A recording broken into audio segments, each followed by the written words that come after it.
pattern is the Magic Midge. Really quick and easy and effective pattern. I've got a scud hook in my vise. I've got a Killer Caddis bead on the front. I'm just going to start out with some, in this case I'm using some olive thread. This is going to be a really chartreuse colored fly. So we've got our thread started.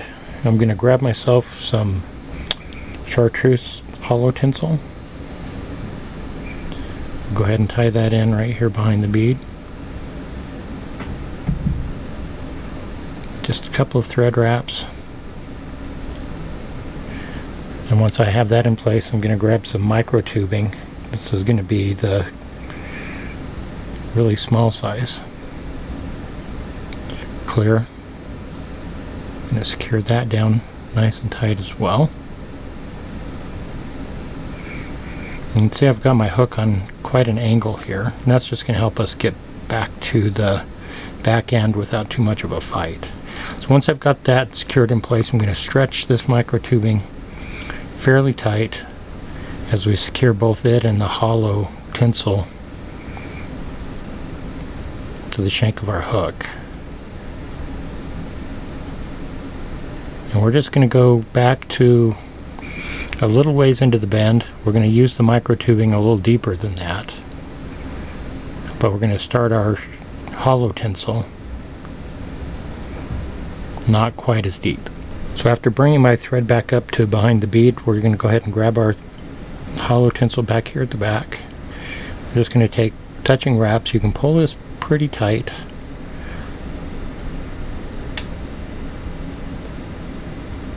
We want to try to avoid any gaps. So those overlapping wraps are kind of important here. Also, while you're pulling it fairly tight, you want to be careful of that hook point because it'll slice right through and break your hollow tinsel off.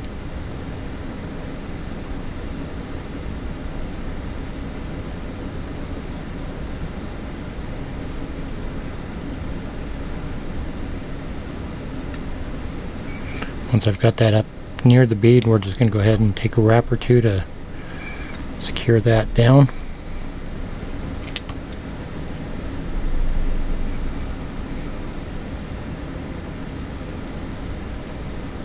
And I take a couple of wraps over the top of it for good measure. I'll go ahead and clip that balance of that off.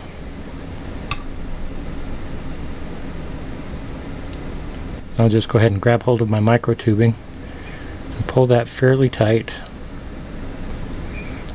back here deep in the bend of the hook. Then I'm going to start bringing it up over the top of our hollow tinsel.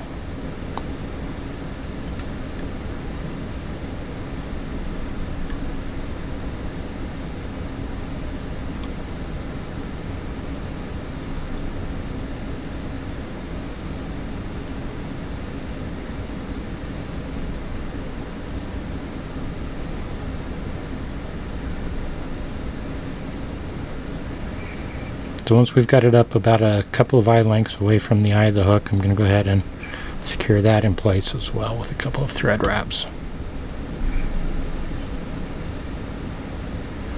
Once I'm there, I can go ahead and reposition my hook.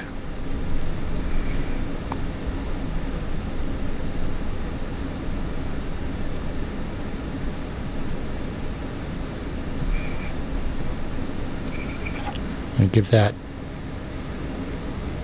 micro ribbing a stretch and cut it off. From here we're going to add just this light coat of UV resin. Make sure it covers all the way down to those wraps we took just on the hook shank, the bare hook shank. I'm going to make sure I get a good even coat, so I'm going to turn it upside down as well. Make sure I've got the sides.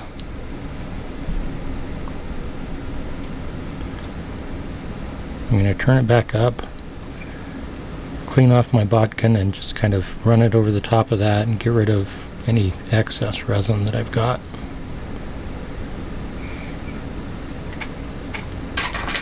Then we'll just go ahead and hit it with our UV torch.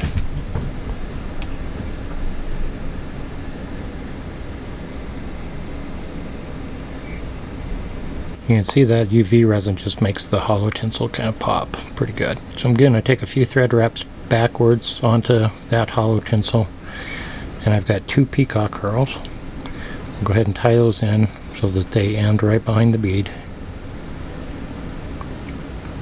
I'm going to bring my thread back to where I want the thorax to start and come right back up to behind the bead.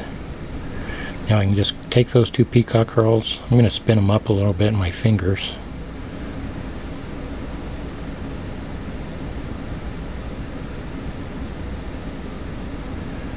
Now I can just take some touching wraps, moving up to behind the bead. Sometimes I get lazy and spin them together like this just to kind of prevent the fight that I sometimes have in keeping these 2 hurls from separating from one another.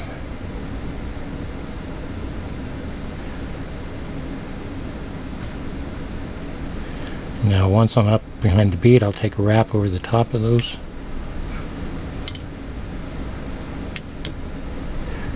And I'll take a couple of wraps right behind the bead. Now I can just go ahead and turn, and I'll cut those off nice and close.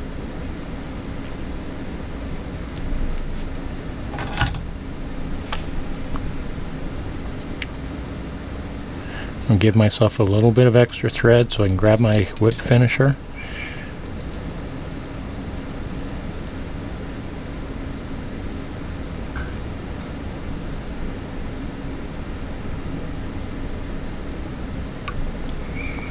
Make sure that's seated nice and tight, and grab my thread cutter.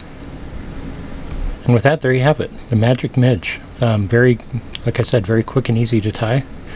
Really just need some microtubing and some holo tinsel, and then a couple of peacock curls, and you're good to go. So grab yourself a hook, throw it in your vise, and give this one a shot.